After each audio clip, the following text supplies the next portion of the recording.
Hello, everyone, and welcome to another episode of The Advocate Weekly, your go to source for all things LGBTQ plus news and culture presented by The Advocate. I'm your host, Kevin Ortega-Rojas, and this week we'll be talking about LGBTQ plus celebrations around the world, from World Pride's warning to trans people and Hungary's ban on Pride events to queer artists at Coachella.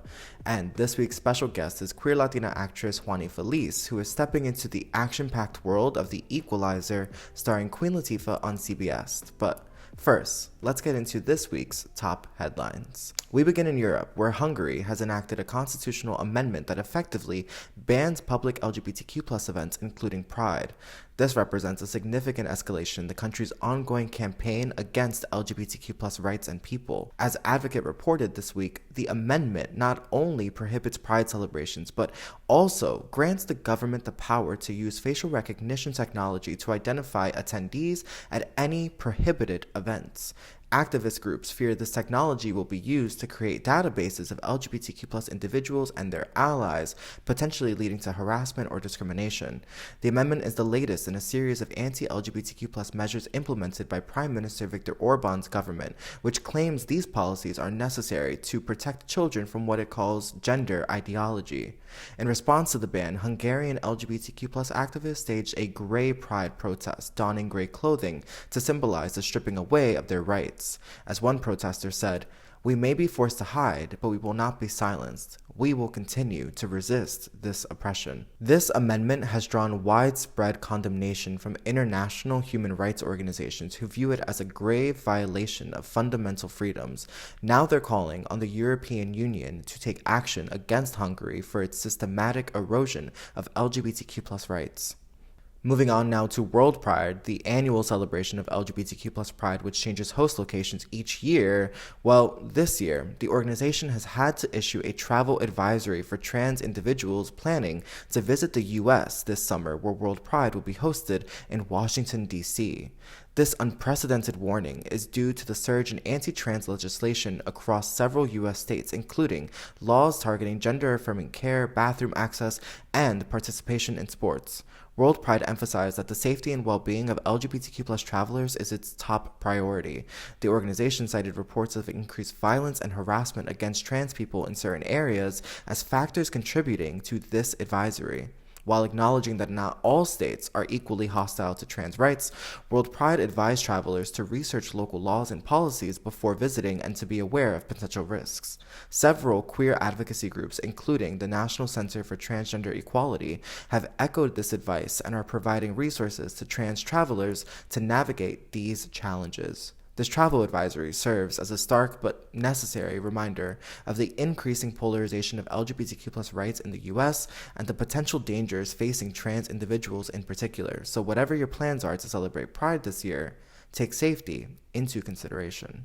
One of the world's most iconic Pride celebrations, San Francisco Pride, is facing a significant financial challenge this year as corporate sponsors pull back their support. As reported by NBC News, this funding shortfall is part of a broader trend of corporations retreating from public support of LGBTQ plus causes in response to right-wing backlash and pressures from anti-DEI campaigns. San Francisco Pride organizers estimate that the loss of sponsorships will result in significant reduction in the size and scope of this year's event. Some long-standing corporate sponsors have reportedly cited budgetary constraints or concerns about polarizing political issues as reasons for their withdrawal. NBC highlights that the pullback comes amidst growing pressure on companies to justify their DEI initiatives to shareholders as well as conservative activists.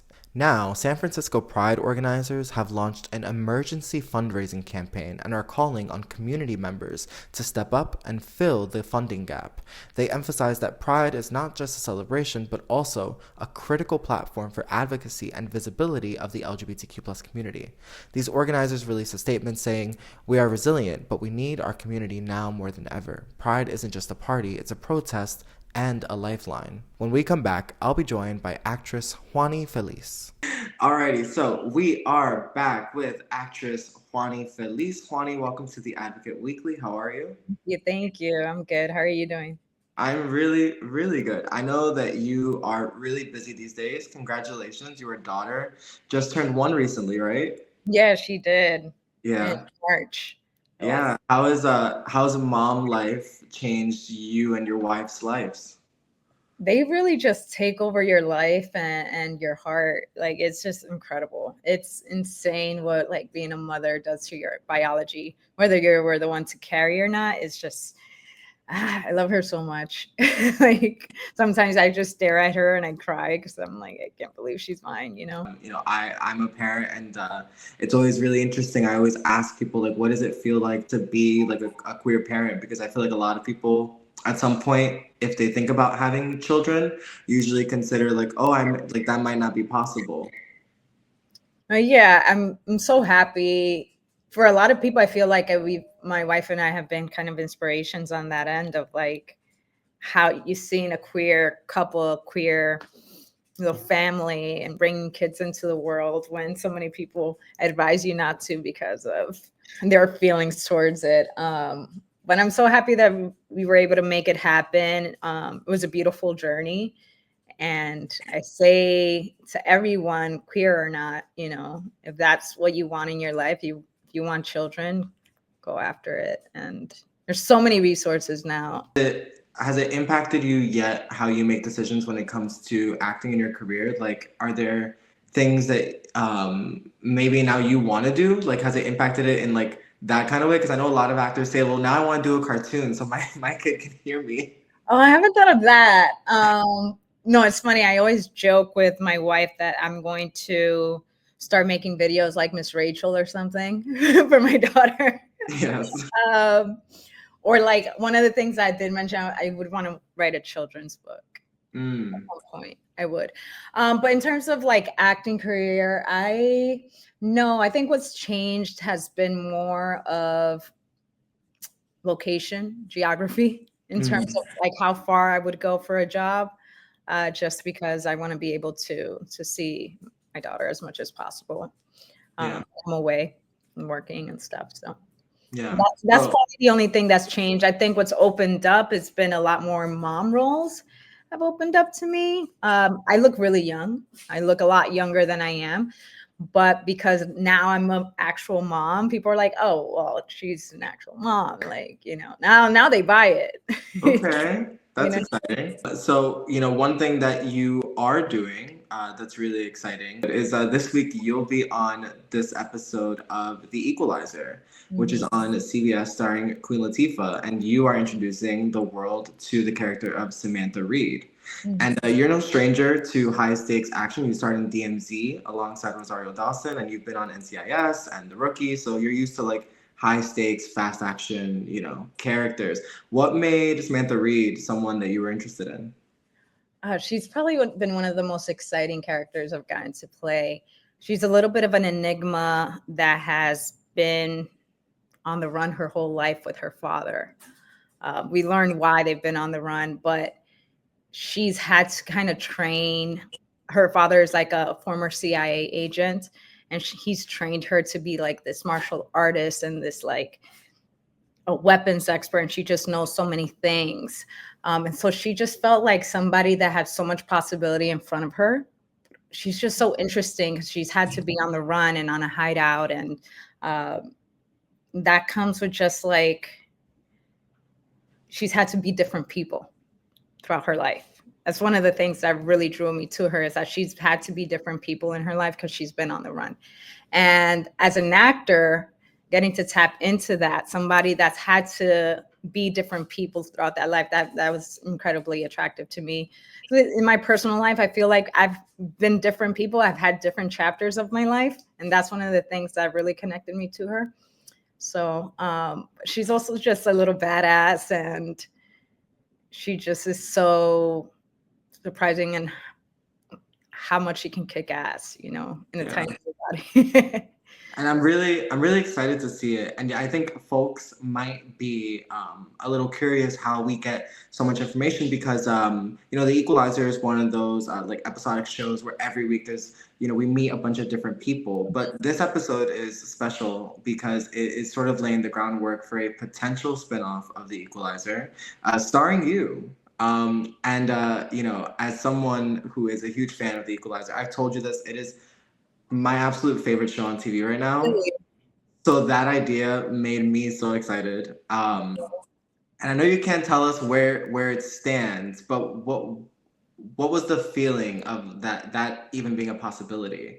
I mean, this came in as an audition like any other audition, but the idea of this character along with Titus Welliver's character being like the co-leads of this new spinoff, a very that would vary from the Equalizer as it stands with Queen Latifah.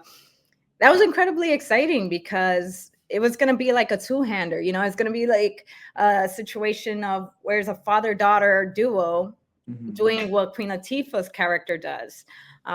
It's like an expansion of the world. And so that was really fun and exciting. The prospects of, we that show's been a success, is in its 5th season. And then we have the Equalizer movies with Denzel. So everybody knows what the Equalizer is. Yeah. I found it incredibly exciting because I always wanted to do action. Like that's something that I love to do in acting. And this is I was able to do a lot of action, a lot of my own stunts in this. This episode in itself is really jam-packed. It's like its own mini movie. You learn a lot in just this one episode because it's trying to give you an origin story of these characters, where they've been, where you're meeting them, and what the future could hold, Yeah, and I'm just, very particularly excited because I really want it to happen. So I wanted to make sure we got you on the pod because I want people to know, like, we have the potential to have an action series on TV starring like a queer Latina. That is, I think, something that's so necessary and I think people would love. So hopefully everyone tunes into this episode. In this, from what we got in the trailer, we see that you and Queen Latifah are throwing jabs a little. What was it like doing that with Queen Latifah? Because she's a trained boxer. Yeah, I mean, I started training for this too. Okay. Because like the character, she's like a skilled martial artist. When I got the role, I immediately started coaching in like Muay Thai and martial arts. And we had an amazing stunt team as well that worked with both of us to make those fight scenes look cool. But I was like, I always wonder like what it's gonna look like if she's so much taller than me. Yeah. Is it gonna look like she's totally kicking my ass? But it actually like looked great. And yeah, I held my own. It was fun. And there's a lot of fighting and running around in this. It's a very fun episode. There's a lot of action, a lot of emotional scenes, a lot of twists and surprises, secrets unraveling. But we get to really get to the heart of who these characters are and their relationship.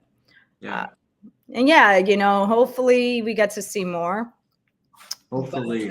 To be determined, Yeah. All right. So before I let you go, you as Isabella on Harlem, which is, the character in the show that introduced me to you, made me such a huge fan of yours. I think I love that character, but I really think that you are made for like the bad. I mean, even she was in a suit, but she was also a badass. You are meant for like those badass roles. So I am gonna do a quick this or that game with you. Different characters, and you're gonna tell me which one of them from these different action / sci-fi series you would want to take on if you got an opportunity. Okay. So Ellen Ripley from Alien or Sarah Connor from Terminator? Sarah Connor. Okay. Lara Croft from Tomb Raider or Rogue from X-Men? Lara Croft. Okay. Wonder Woman from DC or Black Widow from Marvel? I think Black Widow. Yeah, I can't see you with a cape. There was a point where I was like, I want to play a superhero, but I think that's definitely changed. I want to play more vigilante type, like a real person that just has like extraordinary abilities. Okay. I think that's cool. Furiosa from Mad Max or Beatrix from Kill Bill? Furiosa. Okay. And last one, Jessica Jones from Marvel or Sonya Blade from Mortal Kombat? Jessica Jones. Really? Oh, you are what I like about it Sonya. Because I do like, in addition to all the action stuff, I like to really get to the person, know the person, and all the flaws and how messy their lives are. And I think you get that with Jessica Jones. Okay, all right. I respect it. I respect it. Like I mentioned before, I think The Equalizer, I think, is the best show on TV right now. The fact that it hasn't won an Emmy yet is insane. Maybe you'll change that. Maybe this will be the episode that does it. But the show tells so many different diverse stories. They told trans stories and queer stories, immigrant stories. So to see you there, I think, is an amazing feat for Latinos, for queer people, for people in general. So I want everyone to tune in this Sunday on CBS and on Paramount. Thank you. I also want to add, this character they try to write her close to me. And so like, she's of Dominican origin, her relationship with her father is that she's adopted, but we get to learn a little bit of that she's Dominican. We love that. That's amazing. Mm-hmm. Yeah. Well, thank you so much for your time. Appreciate all the support. Thank you. Before we go, let's shine a spotlight on the incredible LGBTQ plus talent that took center stage at Coachella. This year's festival has showcased some of the most iconic queer and allied artists in music. Among the major headliners was Lady Gaga, who returned to the desert to headline again, delivering a dramatic, electrifying performance. Gaga, a longtime LGBTQ plus icon and advocate, packed her set with hits and a dramatic opera-themed story. And Charli XCX delivered a genre-bending performance, bringing her bold pop aesthetic and queer-positive anthems to the main stage, along with some familiar queer voices. Charli was joined by Troye Sivan and Billie Eilish to perform collaborations that were featured on the deluxe version of her Grammy-winning album, Brat. And Megan Thee Stallion riled up the crowd with a fierce and unapologetically sexy performance that did not shy away from bi pride. Megan, who has been open about her sexuality, was supported by some iconic queer women. Queen Latifah, a hip-hop legend, joined Megan on stage to perform the iconic feminist anthem Unity, and then Victoria Monet surprised fans, appearing on stage to perform her song Spin with Megan. From the main stage to the tent, Coachella 2025 has been filled with queer artistry and pride, and this weekend, they're going to do it again. Coachella will host its second weekend, and we can expect to see even more queer moments like these. And if you're not able to travel, every stage, every performance streams live on YouTube all weekend long, starting on Friday afternoon. That's all for this week's episode of The Advocate Weekly. Thank you so much for tuning in. We'll be back next week with an all-new episode. Please make sure to subscribe to The Advocate Weekly wherever you get your podcasts, subscribe to The Advocate channel on YouTube, and please leave us a rating and review. Until next time, I'm your host, Kevin Ortega-Rojas. Take care. To read more stories like the ones you heard today, go to advocate.com. This episode was executive produced by Kevin Ortega-Rojas. Special thanks to our associate producers, Kayla Gagnet and Alex Cooper, and Eric Bowie for technical support.